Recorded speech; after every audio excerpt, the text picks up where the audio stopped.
Magandang araw po sa bawat isa sa inyo. Welcome back to our 365 Daily Devotions, Bible Characters Edition. Binabati ko po muna ng happy birthday si Brother June de Lemos Raya ng Spain at hello sa inyong sa buong mong pamilya. At happy birthday din kay Ma'am Annalisa Nicolas. Now, yung topic po natin ngayon ay Satan as the deceiver and the father of lies.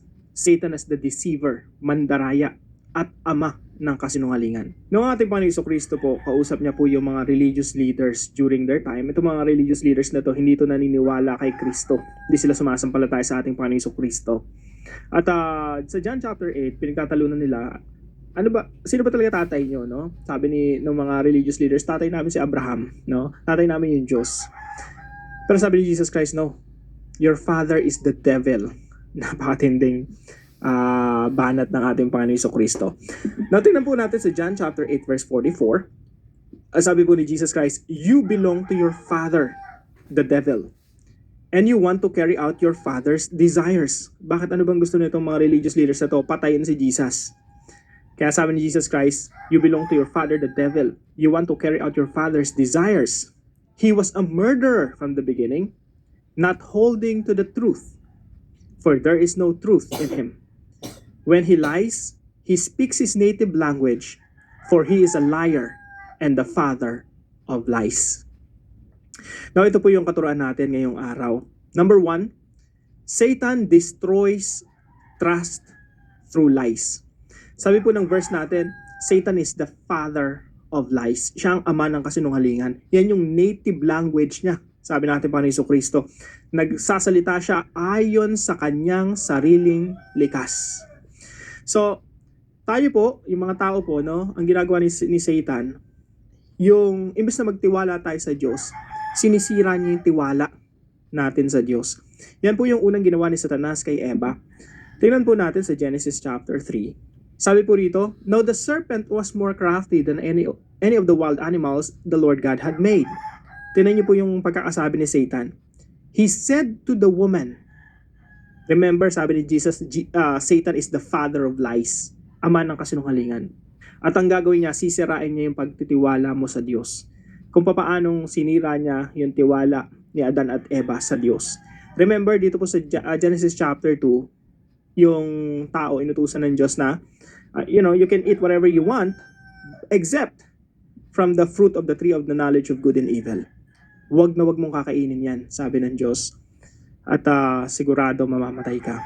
So yun po yung salita ng Diyos. Yun po yung dapat pinagtiwalaan nila even during this time. Pero imbes na magtiwala sila sa salita ng Diyos, ang pinagtiwalaan nila yung salita ni Satanas. Tingnan niyo po yung tanong ni Satan. Did God really say? Totoo ba? Sinabi ba talaga ng Diyos? Yung ba talaga yung kahulugan ng Diyos sa sinabi niya?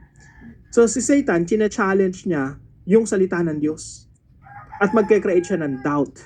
Magke-create siya ng, pagdududa sa sinabi ng Diyos. Did God really say? Talaga ba? Sinabi niya ba talaga? Ganun ba talaga yung kahulugan nun? You must not eat from any tree in the garden. Question niya, literally, question niya yung salita ng Diyos. And that is the work of Satan. No, nagke-create siya ng doubt. May sinabi na yung Diyos, clear yung sinabi ng Diyos kila Adan at Eva, huwag mong kainin yan, sigurado mamamatay ka. Pagdating ni Satan, totoo ba? Mamamatay ka ba talaga? So, right after that, nagbigay si Satan ng sarili niyang interpretation. Kaya ayaw naman kayo ng pakainin niya ng Diyos kasi yung gusto ng Diyos, siya lang yung Diyos. Pero pag kumain kayo niyan, magiging katulad niyo ang Diyos. Pangalawa po, Satan deceives minds away from truth. Ang ginagawa po ni Satanas, dinadaya niya yung mga tao para yung isipan nila mapalayo sa Diyos. Sabi nga po rito sa 2 Corinthians 11 chapter 3, sabi ni Apostol Pablo sa mga mananampalataya sa Corinto, but I am afraid that as the serpent deceived Eve by his cunning, so bumalik rin si Apostol Pablo doon sa Genesis chapter 3, sa katusuhan ni Satanas, your thoughts, your minds will be led astray from a sincere and pure devotion to Christ. So, yung ating mga isipan pala ay pwedeng iligaw ni Satanas. And kapag tayo po ay napapalayo sa ating Panginoon Jesucristo, remember this, that's the work of Satan. Pag yung isipan natin hindi na nakafocus kay Kristo. At pag gumagawa tayo ng mga desisyon sa buhay, hindi na natin kinukonsider ang salita ng Diyos, hindi na natin kinukonsider si Jesus Christ, sarili nating desisyon, sarili nating diskarte, apart from God, remember this, that is the work of Satan to destroy you, para wasakin ang iyong buhay. Pangatlo po, Satan darkens hearts to reject God's light. Yung Diyos po liwanag. Pero ang trabaho po ni Satanas, ang isang gawain ni Satanas, pagdilimin ang ating mga puso.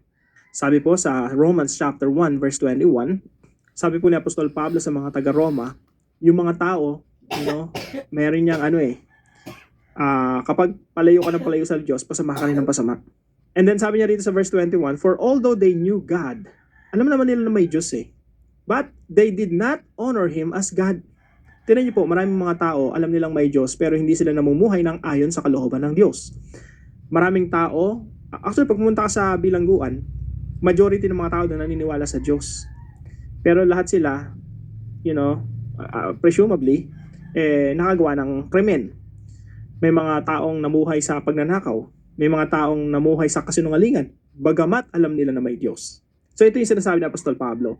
For although they knew God, pati mga idolatrous people, they did not honor Him as God or give thanks to Him, but they became futile in their thinking, and their foolish hearts were darkened. Yung kanilang mga puso ay nagdilim. Yan po ang sabi ng Apostol Pablo. At ito po ay trabaho po ng dyablo. Yung pagdilimin yung ating mga puso. Para kahit alam mo na may Diyos na siyang liwanag, ayaw mong mag-respond sa Kanya. Gusto mo i-reject siya. Napapansin niyo po ba, ang daming taong ganon? Alam nila na may Diyos, pero nire-reject nila. Hindi man nila sabihing nire-reject nila, but the way they live their lives is opposite to what they believe in. Naniniwala sila sa Diyos, pero yung klase ng pamumuhay nila, opposite. Mas pinipili nila yung bisyo nila, mas pinipili. Alam naman ng mga tao, masama yung bisyo. Ayaw ng Diyos na sinisira natin ang ating mga katawan. Pero nagpapatuloy tayo sa bisyo. That's one of the examples of believing in God and yet living a life opposite to God's standard. Now, paano po natin isasabuhay itong pinag-aaralan natin? Number 1 po, depend on God's word as the standard of truth. Si Satanas po, ang dami niya pong ginawang kasinungalingan. Yung salita ng Diyos na totoo, hahaluan niya ng kasinungalingan. Nandun pa rin yung totoo, pero may halo ng kasinungalingan. Pansinin niyo po, si Satanas, nung tinukso niya si Eva at Adan, ginamit niya rin yung salita ng Diyos Nung tinukso niya si Jesus Christ, ginamit niya rin yung salita ng Diyos. Nag-quote siya from the Word of God. Pero ang gagawin niya, iti-twist niya. Lalagyan niya ng mga kasinungalingan, mga maling interpretasyon. Pero ang tamang response doon ay kung anong ginawa ng Panginoong Jesucristo. Nag-stick siya doon sa standard, sa original information from God. Hindi yung interpretation ni Satanas. Gusto natin yung pawang katotohanan lamang na walang halong kasinungalingan. Walang halong interpretasyon ng dyablo, interpretasyon ng mga tao na hindi makatotohanan. Kaya napakahalaga po sa atin na nag-aaral ng salita ng Diyos. Focus tayo sa standard para malaman natin kung ano yung mali. Sabi nga ng ilan, dapat para malaman mo kung ano yung peking pera, ma-identify mo kung ano yung mga peking pera, kailangan malaman mo kung ano yung itsura ng tunay na pera. So, kung hindi mo alam kung ano yung tunay na pera, pag binigyan ka ng 1,000 peke dyan, you don't know. Hindi mo alam kung may bibili mo ba yan someday. Hindi mo alam kung totoo yan. Kasi nga, hindi mo pa siya naikukumpara sa tunay What you have to do is to master the truth. Alamin mo kung ano yung totoo para malaman mo kung ano yung peke. So, ganun din sa salita ng Diyos. You have to know God's word para malaman mo kung yung mga bulong sa'yo ng mga tao, yung mga voices sa paligid mo ay totoo o hindi. Something that will destroy you or not. Tandaan mo, ang salita ng Diyos, naririyan yan to give you victory, to give you success. Pero ang boses ni Satanas, naririyan yan, naani mo ba'y bibigyan ka ng katagumpayan. Pero sa totoo, wawasakin lang yung buhay mo. Pangalawa po, devote time and place to commune with God daily. Devote. Pag sinabi nating devote, kaya nga tayo merong devotion, Devote. Maglalaan ka ng time and place.